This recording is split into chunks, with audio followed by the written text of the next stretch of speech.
icho kwa dembo ya Zimbabwe ndiri mukati mekufamba mukati mekupfapfaidza paka murewa chekwa murewa muri yeZimbabwe. Inzwai, kune murume wanikati mukomana kusanganisa chikonzero haana mukadzi akura sei 33 years 33 murume aine 33 years muri yeZimbabwe, ane chigayo, ane motokari dzake dzinokwana kuita ina 4 izvezvi ari kuvaka imba yake 7 rooms yakanaka tuye window level.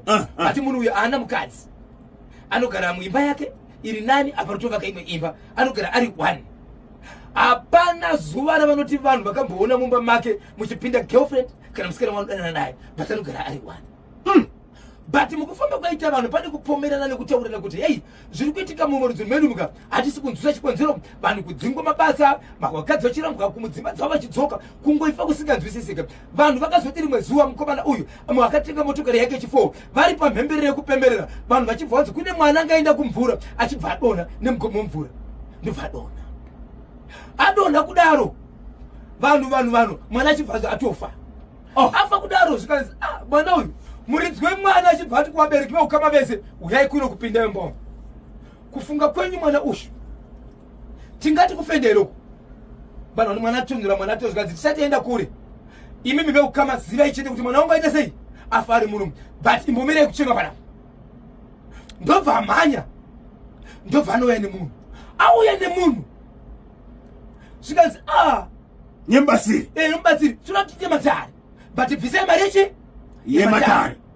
Wani mukomana uyoyo kana kuti murume uyoyo wepati kana kuti wemutambo wekupemberera motokari yake ndiye akabvisa mari yematare, ndokubva aendesa mari yematare, ndokubva yapiwa anonzi makumbire kuti anonzi ani anofanira kunoisa mari pai mudare payakasvika zvikati no musaisa mari muplate nemubatsiri iye haisi mari, muri kunditosora makutondikanganisa matare angu, budai panze nemari iyo, unzai imwe mari ichibva yabuda mune imwe homwe zvikanzi ndoinonzi mari yanga iri mari yematare, panga panzi panodiwa $50 yematare. Okay, ndobva abvisa $50, but yakatoenda iri 100 ichinzi inoda change. No, haisi mari, ndobva yabviswa kudaro, pakaendeswa imwe. Uye munhu akaita sekunonzi ari kuti ndabvisa mari, zvashorwa here kuti mari yangu yarambwa, ndokuita sekunonzi ati tsamwei, atsama kudaro, ndobva anzi imimi baba imimi ndiri kuda kuti inini ende murume uyu ndisanyanya kumberi anozivikana nguva dzese kunze aabvise juzi chero kukapisa sei aabvise juzi rake, kutonore sei aabvise juzi rake. Havazivi kuti paanoenda kunorara anonobvisa here, nokuti achimuka kuseni ndoro anenge anaro juzi iroro. So juzi iri rinotomboonekwa rakachena kuratidza kuti rinowachwa, but juzi kuti riwachwa usiku rimuke rakaoma asisi nyore. Saka zvazoitwa manje ndezvokuti mubatsiri akataura achiti bedwe dai makasira mwana uyu atinose kuti akafa, pane kuvharwa nekudzimaidzwa kwaitwa mwana pese pari kuitika zvinhu izvi, mwana ari mumba haana kuendeswa kuchipatara. Zvikanzi izvo zvatoda kuita pana pamwana uyu akazongooneka uda kumhanya kutiza, zvikanzi batai murume asatize ngadzoki pano, ndokubatwa zvikanzi kuri kutizei, zvikanzi andambotizai ndirimbobva hangu panapa ndabvisa wani mari yematare, but mari yaita sei yarambwa. Zvikanzi mari yematare yarambwa, ndozvaungatizei panapa, zvikanzi alright, muchida kuenda henyu bvisai juzi. Muri yeZimbabwe kuti juzi ribve pamurume uyu rakatora nguva, vanhu vakabata munhu kuti vabvise juzi. Kana muchiti juzi muri kutaura kuti kudini? Juzi rechando chaida kwakutonaka shinda yendu kutora yeye kuti yakakora yeye kuti kana rikawachwa rinoda zuva rese kana kuti mangwana rizoiswa pawaya kuti kuende zuva rakawanda irite sei riome. Ndio juzi yafika murume ndobva abviswa, achinobviswa kaonekwa aine imwe hembe zvochokwadi mukati, but mukatikati mehembe manga mune kahembe kanga karipo kanotoratidza kuti kaora nekupfekwa kansanza.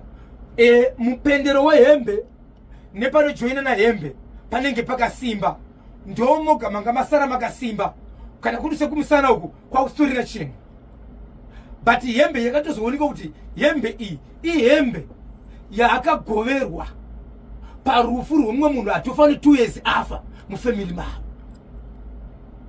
saka iye akaigoverwa. Ndakutaura nevamwe rudzi vanoti magoverero wakaitwa hembe ndianengi, but nengi uyu akafa uyu. Pakagoverwa hembe idzi, mukomana uyu paakatora hembe iyi haana kuita zvezvokunzi nengi ukwanengi ukuimbe kwanengi tora izvi zvinogoverwa hembe aka. Kwanza akatosvika akatora achitoti iyi ndo idai achibvatora yanga iri hama yake muukama. Ndio matorero nemagoverero. Saka chirumo chepanhaka yemunhu akafa, but matorero akachiita ndeyekutora ega. Akabvanza aiwa iye hama yake agara ngaite sei ngatore, nekuti vanhu hapana zvavaiziva. Zvikanzizvo zvikatozoonekwa kuti iwewe hauziviwa une dambudziko rekufa kwemwana, uyezve hembe izvi wakafa uyu unoramberwa nechikuita paari. Nokuti maitiro wakaita mari panguva diki iyi, ane hembe wakapfeka ndiyo wangoda kushandisa. Izvo zvitara nguri kwatiri kuita, une nguva yekuti pa2 dzega dzega unofanira kuuraya. Nhasi mwana uye uyu ari kuteverwa nekutsindirwa pamusoro pekunzi akafa mukuru kunofa mudiki, uchipedza mudiki zvakare kunofanira kuya mukuru zvakare. Zvikanzi mwana nganonoka, mwana atofa. Ndio pakanzi nevamwe hatikwanisi kuticherera mwana asina kumboenda kuchipatara. Ndizvozvo kuti dhokotera vanoona mwana achibva takurwa achibva aendeswa. Zvikanzi munotivigira munhu akafa kare, ndosakaita sei? Mwana akatofa kare uyu. Vakadzoka nemwana, mwana achibva avigwa. Vari panhamo nhasi, nezuro ndo pakadzorwa mwana ka. Vanhu vari panhamo ipapo, iye achibva aenda kumba, nekuti vanhu vaitya vachinzi munhu aisafanira kufamba ari ega. Haasati vanhu vari panapa, munhu anogona sei anogona kuuradzwa. Vamwe vachibva muti unogona kuenda kukumba uchidzoka parufu pane vamwe. Aenda kumba ndobva anomwa poison. Amwa poison akamwira mumba ndobva abuda panze. Vanhu vachibva toona munhu ari kudonha pasi, vanhu vachibva manya, vanhu vakanzwa poison kunhuhwa ndobva takurwa ndobva aendeswa muchipatara. Saka taura kune kwatiri kuita, mwana ari kuvigwa nhasi, iye avhaniswa muhospital kuchipatara. Zvikanzi nemubatsiri, mwana uyu hazvina kugumira ipapa, ane zvaanoita iye zvokuti vanhu vafe. Nguva inofa munhu achienda kunovigwa ndo paanoteya. Okay, panoita zvinhu zvake, ndo panoita zvinhu zvake. Saka izvezvi iye pachake mwana uyu ari kuenda kunovigwa iye asipo. Saka munhu iyeye achidzoka panapa akararama kana kusararama, nezvatoda kuita panapa handioni upenyu hwake. Asi kana toda kuti ararame zvichakonzerwa nemi kuti arege kuita zvinhu zvachona, because zvataita pamusoro pemwana uyu nokuti munhu haazovigwa iye asipo. Iye pachake zvaaitiya zvezve zvinouraya iye. Saka chigarai pasi veukama kuitira kuti murume uyu akadzoka kubva kuchipatara asina kufa nemushonga asafa. Veukama ndobva vaungana, zvikanzi toita sei, akaurayika. Zvikanzi nevamwe ngaite sei, regai munhu ararama. Iye pakataurwa nemubatsiri kuti iwe paukatora hembe iyi yange iri mukati yemufi, pakasvika chitora hembe paigova hembe, ichokwadi zvinzi hauna chokuita here nezvemufi. Akati kudini? Akatotora nyaya kutoti kwanze inini mungatondiudza zvese, handina chimwe chani chataura, nokuti kana mati ndindauraya mwana hapana chani chaita. But matauriro nemabvomero aitooneka kuti munhu uyu hachisina zvekudavira, ende paitori nevamwe vachitera zvakawanda kuti kwatakaenda kwakati tikamubata, kwakaenda tikamubata. Vamwe vachitoshidzira takatopa mushevedza kuti zvauri kuita hatisi kuzvida, uri kuita zvakati. Kumwe kwashatonzi akatokumbira ruregerero, asi vanhu havana pakataura pakaungana sekuungana kwanga kaita vanhu ava. Nokuti vamwe vachidzira nyaya yekuti izvo kutaura nemunhu muchimudza mashoko aya dzimwe dzenguva munogona kusungiswa muchidzi mapuma munhu kuroyi. But paaiudzwa apa haina chinhu chaimbopokana, aive nemashoko kuratidza kuti munhu aneta, nokuti zvinhu zvaangachifungidzwa kuti secret yake zvakuzivikana, zvabuda pachena. Ipakabviswa hembe yemukoma KP, juzi rake nehembe paitowanikwa dzinonzi ndadzedze dzaitowanikwa pahembe tsawawa. Baba Isabel, muri kuti hembe yakapiwa yakagoverwa yakatora ndiyo yanga iwanzanza mukati mejuzi, yashandiswa yanga isingabviswa mukati.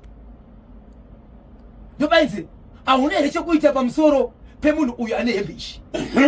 So kutora kwaitoita hembe iye ane zvaitozadzisa nekugadzisa kuti zvive izvo kushandisa kwaita munhu. So kushanda kwaitiswa munhu aitoshanda nehembe akaipfeka iye, kusvika hembe yadambuka iri pamuviri saka juzi ndo raibatanidza hembe mukati veukama vaudzwa kuti murume uyu sezvo ari kuchipatara ada kukomita suicide anwa mushonga zvataviga mwana uyu pane zvichaitika vakati kudini ndo shoko ranamirira kunzwa mukomaka vanhu vaipikisana vamwe vachitoshedzera kuti rekai afe kana asiwa nemushonga zvamuri kutaura nomubatsiri kana achifa ngafa vamwe vachitoedzera vachiti no guys hazvireve kuti munhu uyu haana chimwe chinhu chachazobatsira kumberiwo zvitoripo but ndokukoniwa ikoko but ngatitendei mwana kuti takasina kuona chi zvinhu izvi taigona kupera tese